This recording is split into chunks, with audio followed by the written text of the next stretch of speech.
तो क्या जेडीयू में अब निशांत कुमार की एंट्री होकर रहेगी? और निशांत कुमार की एंट्री के बाद में क्या होगा आखिर जेडीयू का भविष्य? क्या संजय झा, लल्लन सिंह जो बड़े बड़े जेडीयू के नेता हैं वो जेडीयू को तोड़ देंगे? और क्या जेडीयू दो धड़ों में बट जाएगी? और जो जेडीयू का दूसरा धड़ होगा वो लालू यादव या फिर बीजेपी, आखिर किसके साथ में जाकर के मिलेगा?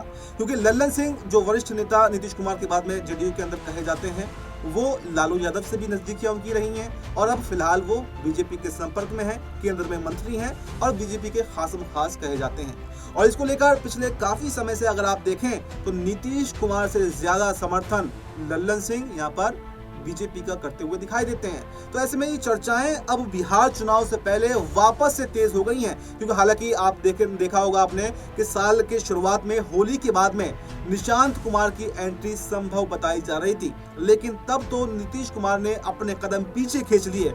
लेकिन एक बार फिर से जैसे ही चुनाव नजदीक आया है तो इस बात की चर्चाएं तेज हो गई हैं कि निशांत कुमार की एंट्री अब होकर रहेगी और निशांत कुमार ही अब जेडीयू की कमान संभालेंगे। और इसके बाद में वापस से जो जेडीयू के वरिष्ठ नेता हैं या लल्लन सिंह हैं, उनके अंदर एक हलचल मच गई है, एक हड़कंप मच गया है। और अब ये चर्चा हो रही है कि क्या जेडीयू अब दो धड़ों में बंटने वाली है? और क्या जेडीयू अगर दो धड़ों में बंटती है तो क्या नीतीश कुमार का राजनीतिक भविष्य जो है वो खत्म हो जाएगा? और जेडीयू को मजबूत करने के लिए जो निशांत कुमार की एंट्री हो रही है, तो क्या इसका उल्टा परिणाम जो है नीतीश कुमार को भुगतना पड़ सकता है? इन सब तमाम सवालों पर हम विस्तार से चर्चा करेंगे। मेरे साथ मेरे सहयोगी सिराज भाई मौजूद हैं। सिराज भाई, इस प्रोग्राम में आपका बहुत बहुत स्वागत है। मेरा पहला ही सवाल आपसे रहेगा, क्योंकि बिहार की राजनीति को आप नजदीकी से देखते हैं, करीबी से देखते हैं। काफी समय पहले भी ये चर्चा हुई थी कि निशांत कुमार अब जेडीयू में आ जाएंगे, वही कमान संभालेंगे।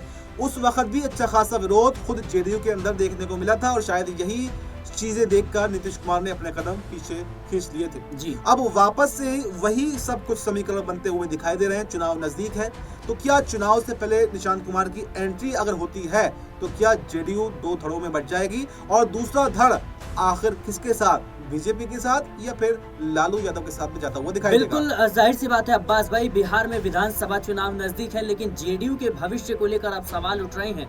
नीतीश कुमार और लल्लन सिंह के बीच सब कुछ ठीक नहीं है, ये बात कहीं न कहीं राजनीतिक गलियारों में चर्चा का विषय बन चुकी है। क्योंकि जैसे ही प्रधानमंत्री मोदी बिहार दौरे पर पहुंचते हैं, बड़े मंच से नीतीश कुमार पीएम मोदी के सामने लल्लन सिंह को सरेआम बेइज्जत कर देते हैं और कहते हैं कि अगर बीजेपी और जेडीयू का गठबंधन टूटा तो उसके जिम्मेदार सिर्फ और सिर्फ लल्लन सिंह है। नाम नहीं लिया, लेकिन इशारा उनकी तरफ था।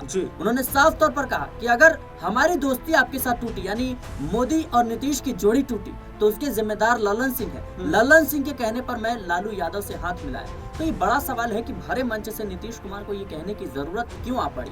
दरअसल जब से केंद्रीय मंत्री लल्लन सिंह बने हैं, तब से बीजेपी नेताओं के साथ उनकी नजदीकियां लगातार बढ़ रही हैं और इससे नीतीश कुमार चिंता में थे। और जिस तरीके से विपक्ष की तरफ से लगातार दावा किया जा रहा था कि नीतीश कुमार के जो खासम खास लोग हैं, जो उनके करीबी लोग हैं, वही पार्टी तोड़ने की साजिश रच रही हैं। इनका डायरेक्ट कनेक्शन कहीं न कहीं दिल्ली से है, दिल्ली से, यानी सीधे तौर पर आप समझ रहे हैं। और जाहिर सी बात है कि इस बात को लेकर नीतीश कुमार असमंजस की स्थिति में थे।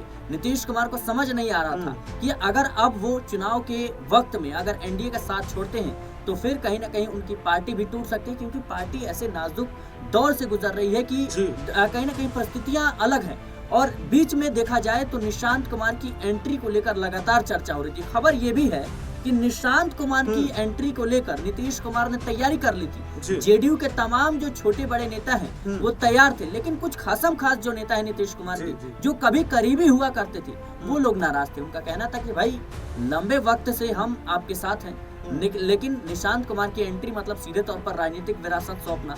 और अब खबर ये भी है कि नीतीश कुमार को ये कहा गया कि आप परिवारवाद को लेकर लालू यादव के खिलाफ हमेशा से बोलते रहे हैं। अगर अपने बेटे को ही कहीं ना कहीं चुनाव लड़वाएंगे तो फिर आपका जो प्लान है वो फेल हो सकता है और आपके खिलाफ ही ये मुद्दा जा सकता है, बैकफायर कर सकता है। लेकिन इसके मायने लेकिन अलग है। सिराज भाई, एक सवाल ये बन रहा है कि अगर जैसे कि हम बात कर रहे हैं कि जेडीयू में अगर दो फाड़ हो जाती है, उनको अपने करीबी ही धोखा दे जाते हैं, तो क्या जो दूसरा धड़ होगा वो बीजेपी के साथ में जाएगा या फिर यहाँ पर लालू यादव के साथ में भी जा सकता है? क्योंकि जिस तरह से आपने बताया कि पहले आरजेडी के साथ में संबंध लल्लन सिंह के अच्छे थे और जी। अब वही संबंध बीजेपी के साथ में अच्छे देखिए, हैं, तो क्या लल्लन सिंह इस बात का इंतजार करेंगे कि इधर से ऑफर अच्छा मिल रहा है या फिर कोई और समीकरण देखिए, होंगे? मुझे नहीं लगता कि लल्लन सिंह जो हैं वो आरजेडी के साथ जाना चाहेंगे, क्योंकि आरजेडी ना ही केंद्र की सत्ता में है, ना ही बिहार की सत्ता में है। और जाहिर सी बात है कि आने वाले समय में अगर आरजेडी का भविष्य उज्जवल रहता है विधानसभा चुनाव के दौरान, फिर शायद लल्लन सिंह विचार कर सकते हैं। लेकिन मुझे लगता है कि लल्लन सिंह किसी से नजदीक नहीं है, ना ही वो भारतीय जनता पार्टी से, ना ही वो आरजेडी से।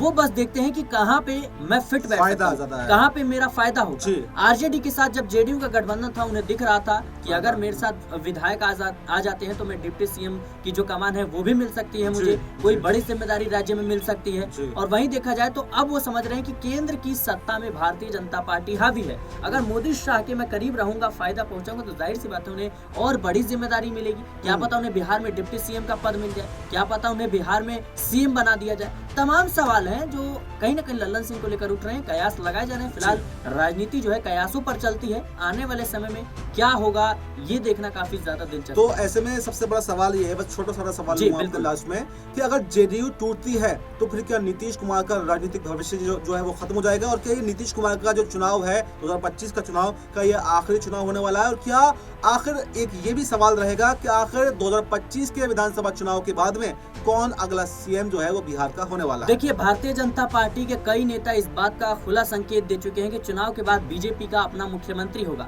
हालांकि देखा जाए तो लगातार कहा जा रहा है कि नीतीश कुमार के चेहरे पर चुनाव लड़ा जाएगा, लेकिन कोई ये नहीं कह रहा कि नीतीश कुमार ही मुख्यमंत्री होंगे, नीतीश कुमार को ही सत्ता सौंपी जाएगी। देखा आपने महाराष्ट्र में कैसे हुआ, एकनाथ शिंदे के नेतृत्व में चुनाव लड़ा गया, लेकिन जैसे ही भारतीय जनता पार्टी मजबूत स्थिति में आती है, उन्हें लगता है कि भाई शिंदे के बिना भी हमारा काम चल सकता है, तो उन्हें साइडलाइन कर दिया जाता है। वैसा ही खेल बीजेपी बिहार में भी कर सकती है। देखा जाए तो चिराग पासवान है, जीतन राम मांझी है, उपेंद्र कुशवाहा है, और जो विकासशील इंसान पार्टी है वो भी पहले एनडीए का हिस्सा थी। तो ये तमाम जो दल है, पशुपति पारस को अगर कुछ सीटें आती हैं तो वो भी फिर से आ जाएंगे।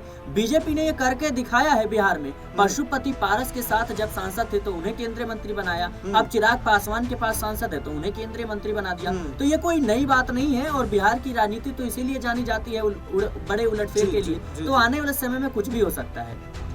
देखिए, हमारे सहयोगी ने विस्तार से बताया कि आने वाले समय में बिहार में कुछ भी हो सकता है और शायद नीतीश कुमार का ये आखिरी चुनाव भी हो सकता है, क्योंकि अगर जेडीयू टूटी तो फिर जेडीयू का जो भविष्य है वो समाप्त होता हुआ दिखाई देगा। वहीं पर जो खास सहयोगी जेडीयू के हैं वो किधर भी जा सकते हैं, बीजेपी के साथ भी जा सकते हैं या फिर किसी दूसरे गठबंधन में भी जा सकते हैं। और बिहार में क्योंकि काफी उलटफेरों के लिए जाना जाता है, तो कोई बड़ा उलटफेर होता हुआ दिखाई दे सकता है। फिलहाल इस प्रोग्राम में इतना ही। इस पर आपकी क्या राय, आपकी जो भी राय हो कमेंट बॉक्स में अपनी राय जरूर दें और हमें दीजिए इजाजत। नमस्कार।